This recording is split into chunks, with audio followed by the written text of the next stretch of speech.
নমস্কার বন্ধুরা, আমার আজকের রেসিপি ইলিশ ভাপা। ইলিশ ভাপানোর জন্য প্রথমে নিয়ে নিলাম 2 চামচ পোস্তদানা, বড় 1 চামচ কালো সর্ষে নিলাম, ওই চামচেই 1 চামচ সাদা সর্ষে নিলাম। বড় 2 চামচ পোস্তদানা নিয়েছি, ওই চামচেই 1 চামচ কালো সর্ষে, 1 চামচ সাদা সর্ষে নিয়েছি। সর্ষে পোস্তটা আগে শুকনো গুঁড়ো করে নিচ্ছি। সর্ষে পোস্তটা শুকনো গুঁড়ো করে নেওয়ার পর তার মধ্যে 5-6টা কাঁচা লঙ্কা দিয়ে দিলাম। ঝালটা তোমরা তোমাদের আন্দাজ মতো দেবে। আন্দাজ মতো নুনও দিয়ে দিলাম। নুন দিয়ে সর্ষে পোস্ত বাটলে সর্ষেটা তিতো হবে না। একটা নারকেলের অর্ধেকটা নারকেল কুড়িয়ে নিয়েছিলাম, সেই অর্ধেকটা নারকেল কোড়া আমি দিয়ে দিলাম। অল্প সামান্য একটু জল দিয়ে মিহি পেস্ট তৈরি করে নিচ্ছি। ইলিশ মাছের টুকরোগুলোতে ভালো মতো হলুদ মাখিয়ে নিচ্ছি। নুন আর আমি মাছের মধ্যে দিচ্ছি না। মশলার পেস্টটা তৈরি করার সময় আন্দাজ মতো নুন আমি দিয়ে দিয়েছি, আর নুন দেব না। নারকেল, সর্ষে পোস্ত আর কাঁচা লঙ্কার পেস্টটা খুব মিহিভাবে তৈরি করে নিয়েছি। এবার অল্প সামান্য একটু হলুদ আমি সেই পেস্টের মধ্যে দিয়ে হলুদটা পেস্টের সঙ্গে ভালো মতো মিশিয়ে নিচ্ছি। যে বাটিটার মধ্যে আমি ইলিশ মাছ ভাপা তৈরি করব, সেই বাটিটার মধ্যে বেশ কিছুটা সর্ষে পোস্ত আর নারকেল বাটা আমি দিয়ে দিলাম। বাটিতে যতটা মশলা নিয়েছি তার উপরে আমি এখন 1 চামচ মতো সর্ষের তেল ছড়িয়ে দেব। এবার সর্ষের তেলটাকে আমি মশলাটার সঙ্গে একটা চামচ দিয়ে ভালো মতো মিশিয়ে দেব। হলুদ মাখানো মাছগুলো সর্ষে পোস্ত আর নারকেল বাটার ওপর ভালো মতো সাজিয়ে দেব।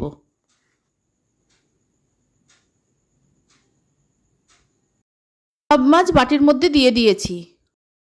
কেটে রাখা বাকি মশলাটা এবার ইলিশ মাছের ওপর সবটা ঢেলে দিলাম। চামচ দিয়ে পুরো মশলাটা সব দিকে সমানভাবে দিয়ে দিলাম। আরও খানিকটা সর্ষের তেল আমি বাটির ওপরে ছড়িয়ে দিলাম। এবার একটা চামচ দিয়ে তেলটাকে মশলার সঙ্গে ভালোভাবে মিশিয়ে দিলাম।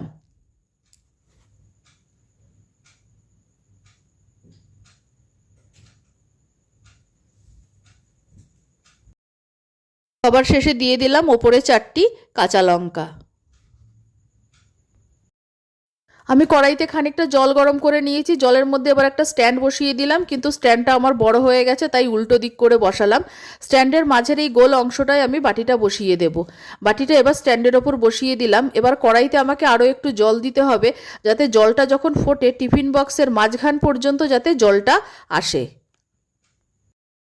কিছুটা আমি জল দিয়ে দিলাম। জলটা আমি এমনভাবে দেবো জলটা যখন ফুটবে যাতে টিফিন বক্সের মাঝখান পর্যন্ত আসে, টিফিন বক্সের ঢাকনা পর্যন্ত যেন জল না আসে।